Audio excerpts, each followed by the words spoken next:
Hola, soy Aida Boza. Yo soy Julio César Herrera y queremos agradecerle al Teatro Nacional, a Random House, por habernos hecho esta invitación. Vamos a leer hoy el capítulo 38 del olvido que seremos de Héctor Abad Faciolince. ¿Cómo se viene la muerte? Capítulo 38. Hay una verdad trivial, pues no hay duda ni incertidumbre al decirla, que sin embargo es importante tener siempre presente. Todos nos vamos a morir. El desenlace de todas las vidas es el mismo. La presencia y conciencia de la muerte es una de las facetas más marcadas de la lírica clásica castellana. Algunas de las mejores páginas de la literatura española hablan de ella con una belleza al mismo tiempo descarnada y conmovedora, con ese consuelo paradójico que tiene la evocación de la muerte cuando se la envuelve en la perfección del arte. San Juan de la Cruz, Cervantes, Quevedo, algunas de las coplas de don Jorge Manrique por la muerte de su padre. Las recitó tantas veces de memoria mi papá en nuestras largas caminatas por el campo que acabé por aprendérmelas yo también de memoria. Y creo que me acompañarán como lo acompañaron a él toda la vida, martillando con su ritmo maravilloso en las paredes de mi cráneo, con su perfecta melodía consoladora que se asoma al oído y al pensamiento desde los pliegues más hondos de una conciencia que trata de explicar lo inexplicable.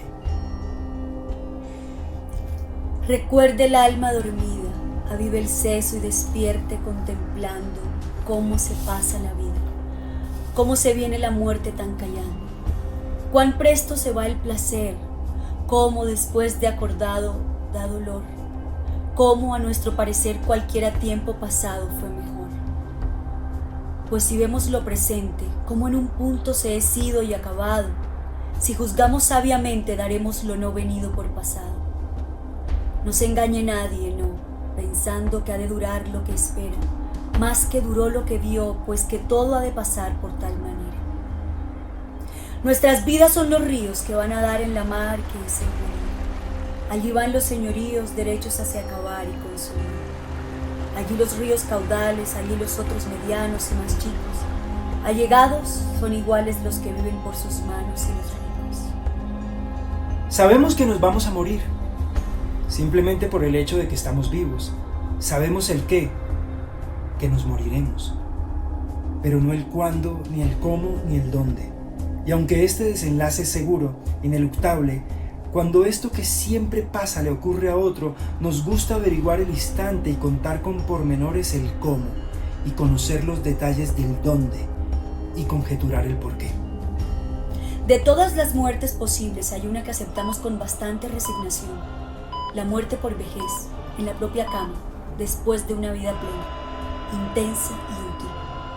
Así fue la muerte del maestre don Rodrigo Manrique, tanto famoso y tan valiente, y por eso las coplas de su hijo don Jorge, aunque hablen de la muerte de su padre, tienen un final en cierto sentido no solo resignado, sino feliz.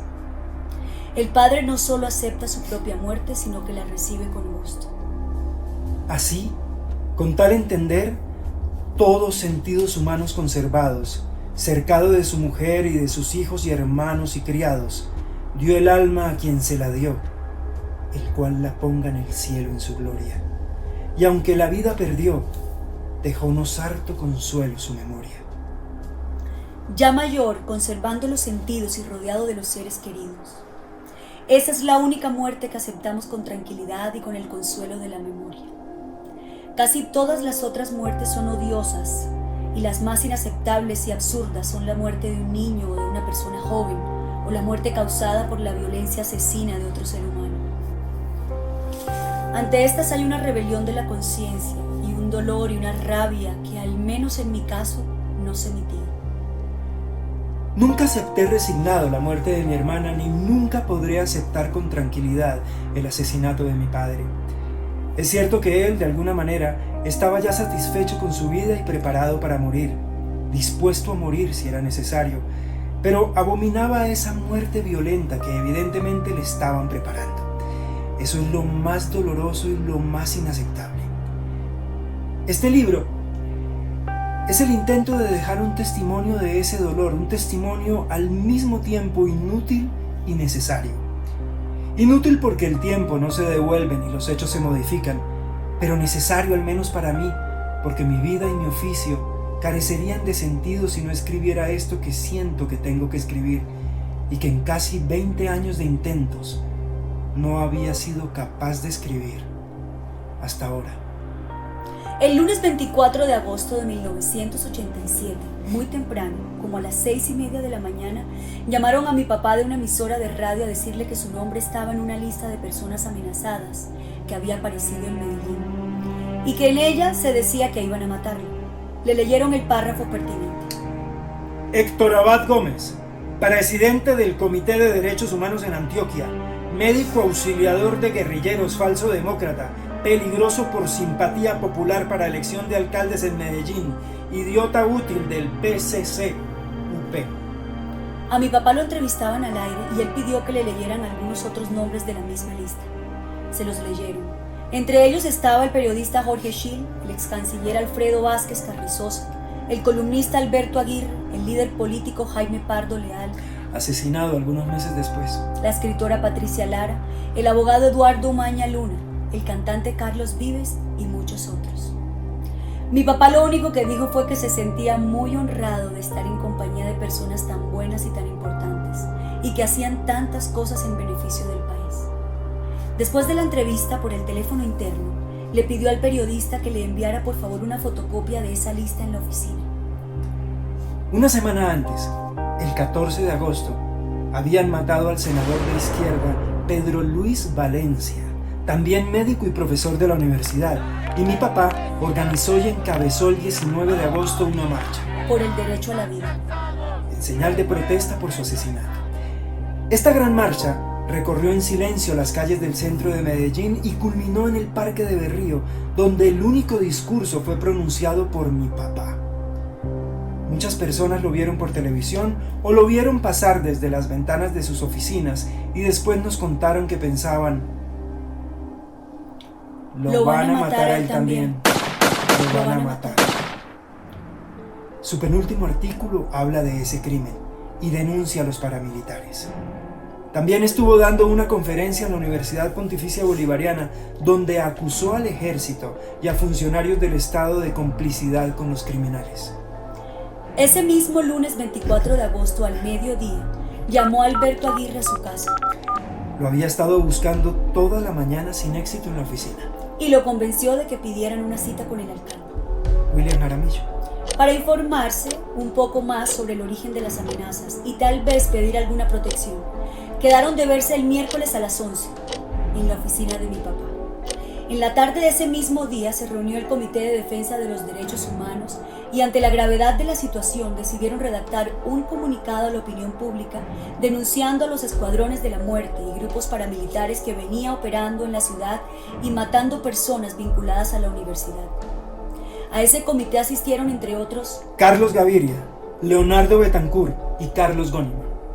Leonardo y mi papá fueron asesinados al día siguiente. Carlos Gónima, pocos meses después, el 22 de febrero, Carlos Gaviria se salvó porque se fue del país. Al final de la reunión, Carlos Gaviria le preguntó a mi papá qué tan seria le parecía la amenaza personal de la que se había hablado esa mañana por la radio. Mi papá lo invitó a que se quedaran un rato más conversando para contarle. Abrió una pequeña botella de whisky en forma de campana, que Carlos se llevó vacía esa tarde y todavía conserva de recuerdo en su estudio. Le leyó la lista que le habían enviado y aunque dijo que la amenaza era seria, repitió que se sentía muy orgulloso de estar tan bien acompañado. Yo no quiero que me maten, ni riesgos, pero tal vez esa no sea la peor de las muertes, e incluso si me matan, puede que sirva para algo. Carlos volvió a su casa con sensación de angustia. Varias veces en esos días, mi papá habló de la muerte con un tono ambiguo que se movía entre la resignación y el miedo. Él había meditado bastante y desde hacía mucho tiempo sobre su propia muerte. Incluso, uno de los pocos cuentos que escribió en su vida está dedicado a ella, con su figura mítica, vieja, vestida de negro, con su guadaña al hombro, que lo visita una vez, pero le concede una prórroga. Entre los papeles que yo reuní después de su muerte y que publiqué bajo el título de Manual de Tolerancia, encontré escrita esta reflexión.